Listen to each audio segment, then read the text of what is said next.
teachers spent today getting ready for the influx of the first students heading back to school tomorrow. Enrolments are up slightly in Tamworth and in Armidale, and also in Inverell. Our high schools are maintaining very strong enrolments. But Mr Fisher predicts 1992 will be a stable year in the education system with no problems. He says a new system has been successfully used to employ more than 30 principals in the region, while the success of students in last year's HSC proves the standard of education in the northwest.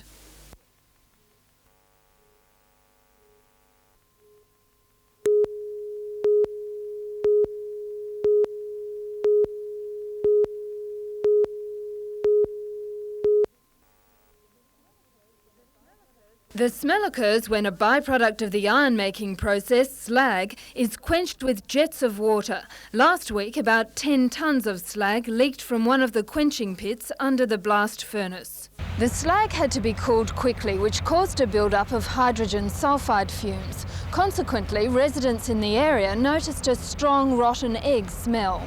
The State Pollution Control Commission has called on BHP to produce a written report within 2 weeks. Meanwhile, Kate Graham says the company hopes to be able to introduce chemicals which would neutralise the formation of hydrogen sulfide during the slag quenching process. Our problem is that the community wants us to change it. We recognise that it's annoying and that it's a problem for them, but we can't change it as fast as they want. Ms Graham says the company is trialling the process slowly. It wants to ensure that by solving one problem, it doesn't create another in the form of chemical runoff. Jane Anderson, NBN News.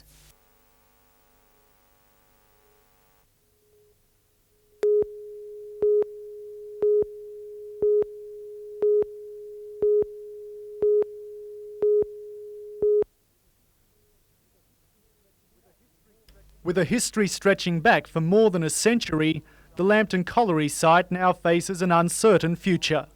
The mine was shut down on January the 10th, and the owners, FAI Mining Limited, lodged a development application for the buildings to be demolished.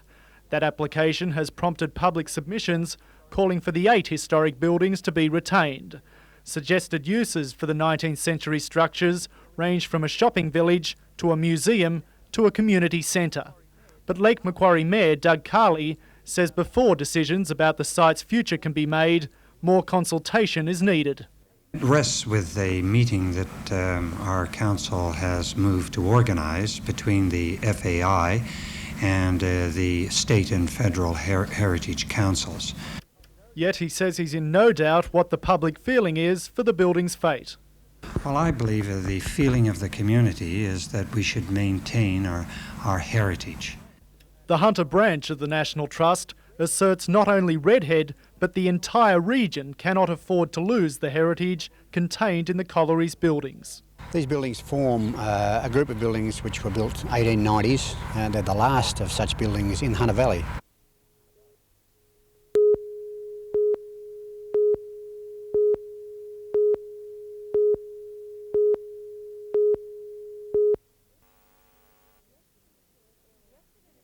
The accident occurred early afternoon. The 1-tonne utility collided with a sedan 6 kilometres south of Dungog on the Maxwell Creek Road. 4 people were injured, 3 seriously. Both drivers were trapped. It took SES officers more than an hour to cut free the 28-year-old woman driver of the sedan and the middle-aged male driver. Both were then transferred by rescue helicopter to the John Hunter. During the past 6 weeks, the helicopter flew a record 72 missions. That's a dozen more than last year's corresponding holiday period. Averaging 2 missions a day, the Hunter's chopper has been the most active medical rescue helicopter in Australia. The 4 pilots and 11 crewmen work 24 hours a day, 7 days a week in all weather conditions.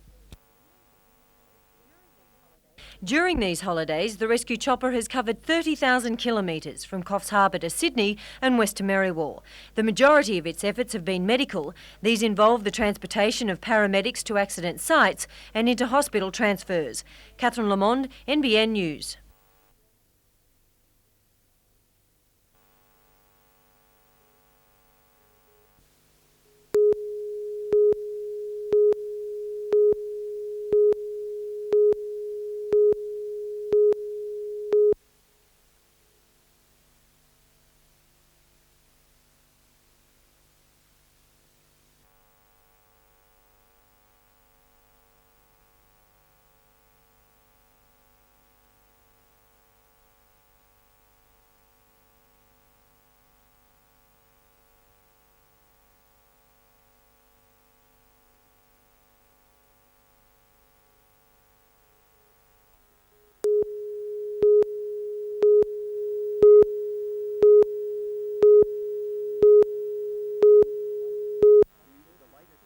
News of the latest shark attack served as a chilling reminder to a young Newcastle surfer who survived a shark attack at Evans Head 3 years ago.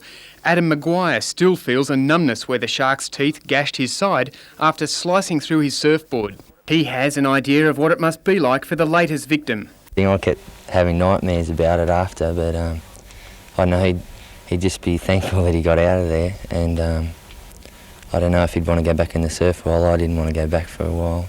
Newcastle fisherman Ray Holbert has been the lone ranger of shark meshing for the past 10 years. He's responsible for setting and checking shark nets anchored to the seafloor about 500 metres out from popular beaches, from Newcastle to Sydney Heads, for 8 months of the year. He works under contract to the state government, an arrangement that's up for review at the end of April. An average of 2 big sharks are meshed off Newcastle and Central Coast beaches each week, but not all agree meshing is a good thing. Some scientists and surf clubs are at odds over meshing. Conservationists argue that sharks are needlessly killed, while beach inspectors rely on the nets as a front-line defence during the busy summer season. Before committing more than $300,000 in funding to the meshing program, the government is to table a discussion paper with interested parties to help decide a policy. North Coast communities are without meshing, relying on spotter planes and surf clubs to keep watch. Authorities at Coffs Harbour report only a couple of incidents this summer where sharks have been considered dangerously close to swimmers. Andrew Lobb reporting for NBN News.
Whatever you might feel about parking meters, they've stood guard over in a city street since 1956.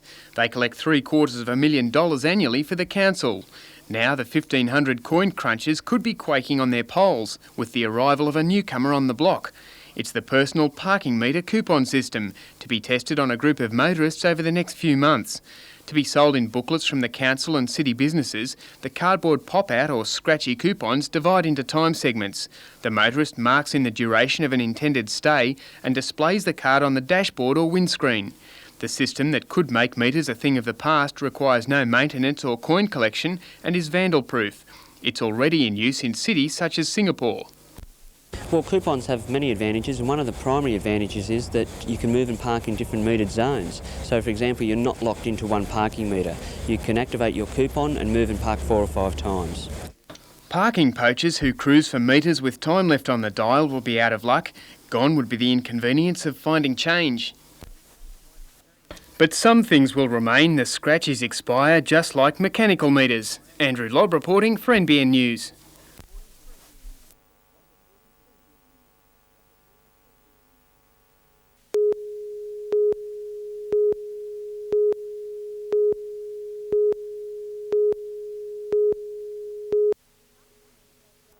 In 1988, Chinaman's Creek at Ellamore Vale overflowed, flooding 2 houses in Jarvis Close.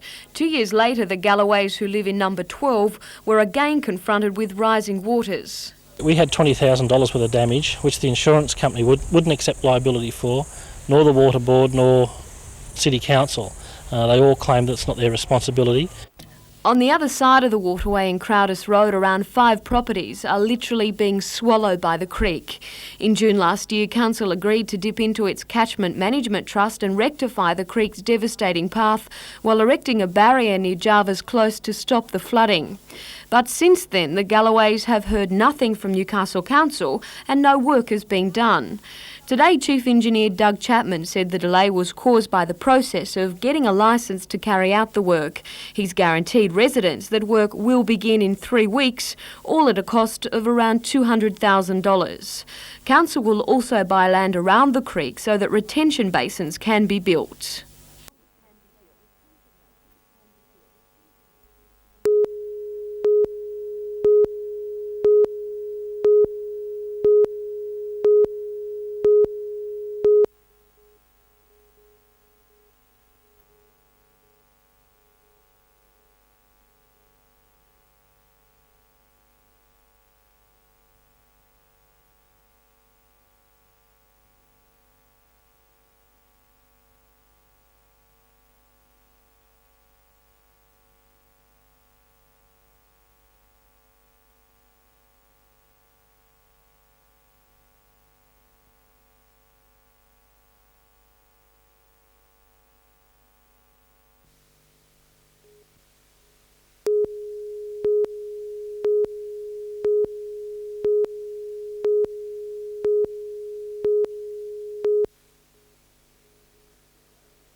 The Austinville Rodeo has been an annual fixture in the north of the state for the past 20-odd years, and this year's event has attracted cowboys and cowgirls from the home state and from all parts of Queensland.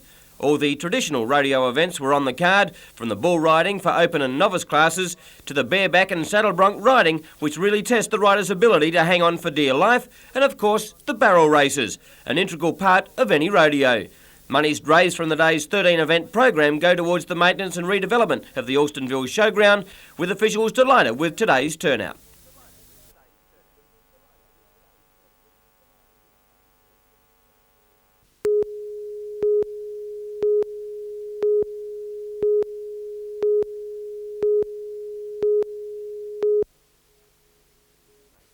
Excuses could be made for the crowd size and early handling errors. In essence, it's still the cricket season, but despite those problems, the Knights strung together some attractive moves, as well as their trademark desperate defence. With the game played in 4 quarters, there was plenty of time to issue advice and swing some changes.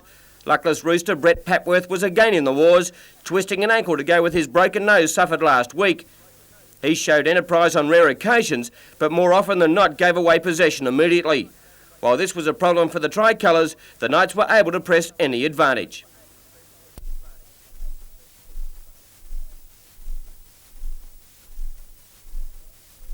And it wasn't long before the star of the trial, Brad Godden, split the defence, and Ashley Gordon was on the receiving end to finish.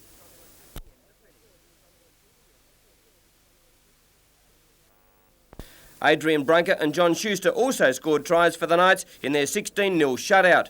At Anna Bay, Peter Sterling's long-awaited comeback to rugby league was put on hold for another week, the champion halfback pulling a hamstring at training on Thursday night.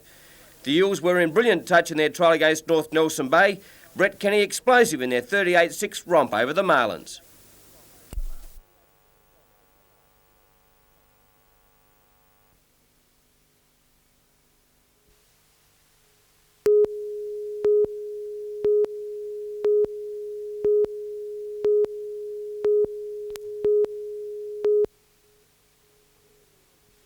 It's Bulahdeela's biggest drug haul in recent years.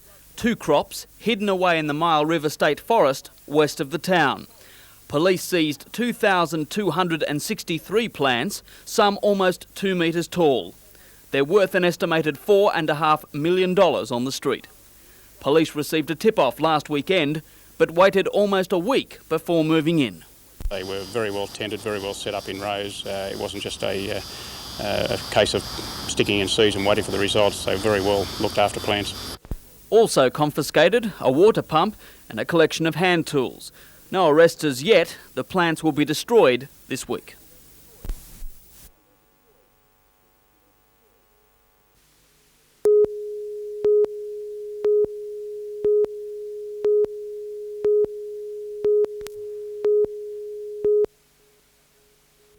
It's a battle that has raged for some time between beachgoers, residents and local government bodies. At the centre of controversy, the proposed placement of an ocean outfall at the picturesque Look At Me Now headland. This weekend, the Coffs Harbour chapter of the Surfrider Association, an organisation that educates people on conservation and other topics, has held a clean surf celebration to highlight their feelings on the outfall. protecting their areas, because a lot of people are realizing that even though we elect politicians, they don't always act in our interest. And to elect people and then expect them to do as you wish, you're often going to be disappointed. So people are realizing that they have to take their own time and their own initiative to get the results that they want to achieve. Over 3,000 people have attended the two-day carnival, with surfers such as Port Macquarie's Marcus Brabant, the Gold Coast Munga Barry and Merryweather's Matt Hoy mixing pleasure with trying to get a wave in the flat city surf. And the unique tag team event was just that, a novelty event that was full of fun. An initial dash along the sand where a roll of toilet paper was picked up, a frantic scramble back to an area where, high in the air, ye old dunny seed hung precariously.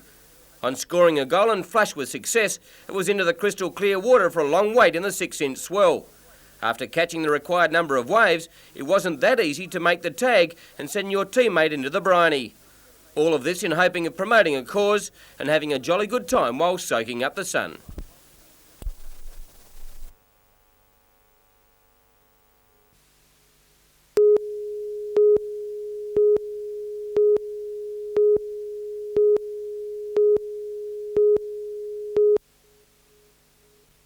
The Swimathon is an event which is the brainchild of the club members of the Armidale Swimming Club, specifically designed to raise funds for the disabled athletes of the Armidale area.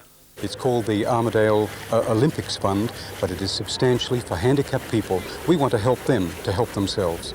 How much money are you hoping to raise? We're hoping to raise from $1,500 perhaps to $2,000 to help them.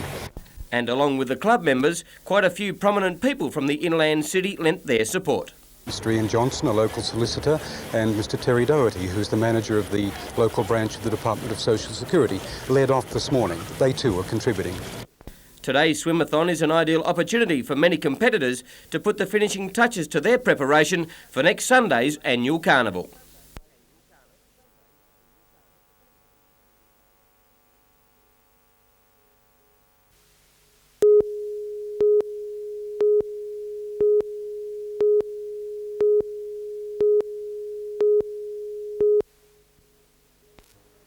With the advent of the National Baseball League, the sport is enjoying a rapid rise in popularity and many younger people are joining the playing ranks. The Armidale Carnival was once again well supported and the standard of play was impressive. We've had very strong club sides from Tamworth who have brought up some good pitches and kept the competition tough for the batting sides. But in the same vein, we've had batters, for example, Coffs Harbour. They hit something like 10 or 12 home runs for the weekend. And 8 of those was in the one game. So there's been some high quality pitching and a lot of good batting with it. It is hoped the carnival will be shifted to the January long weekend, making it a 3-day event.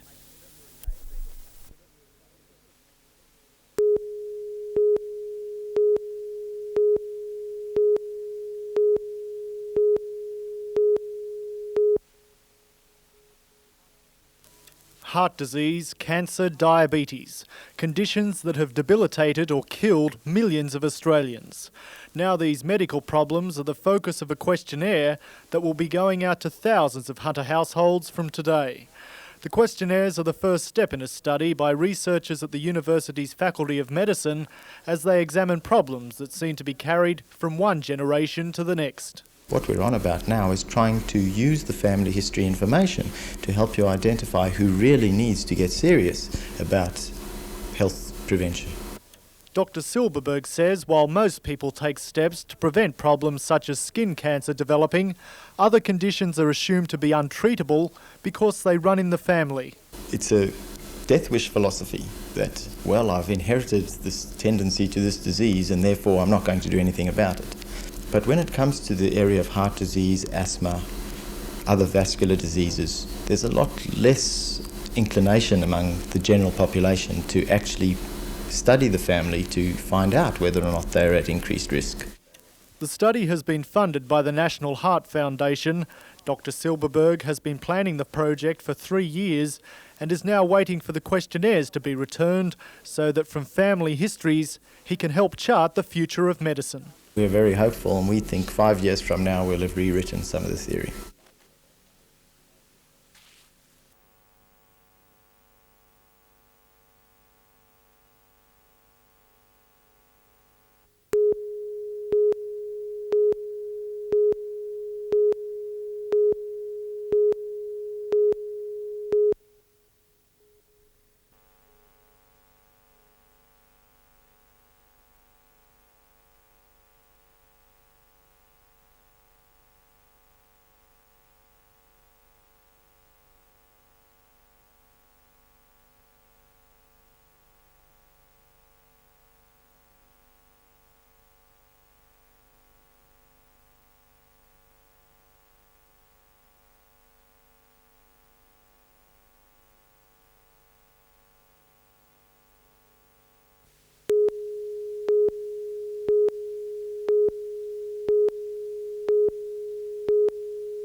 Church and state joined forces for the ceremonial arrival in the city of the Supreme Court of New South Wales.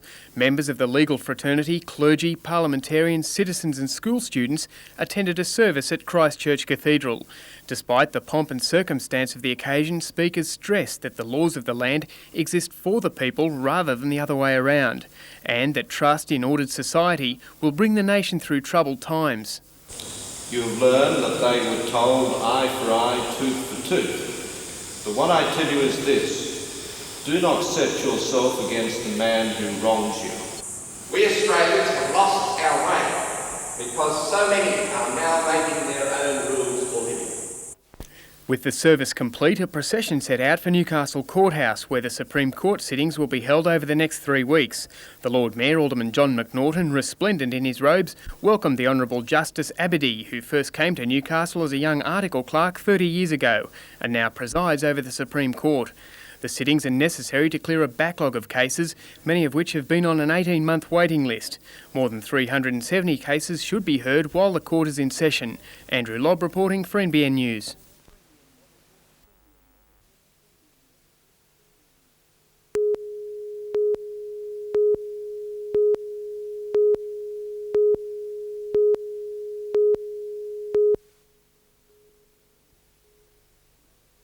The new system replaces the old, where glass bottles were just put into 44-gallon drums and manually transported to the recycling truck. Now a new circular conveyor belt, which has been designed and engineered in Inverell, has been developed to complement the 5 new steel bins that come courtesy of the Sapphire City Apex Club. The new bins, when filled with glass, are now lifted by forklift into the truck, making the work easier for the 21 workshop employees. The whole operation saving a cost of around $4,000. The North Haven workshop hopes to eventually recycle 20 tonnes of glass per week and set a pilot scheme into operation with collection points for glass to be recycled all over town.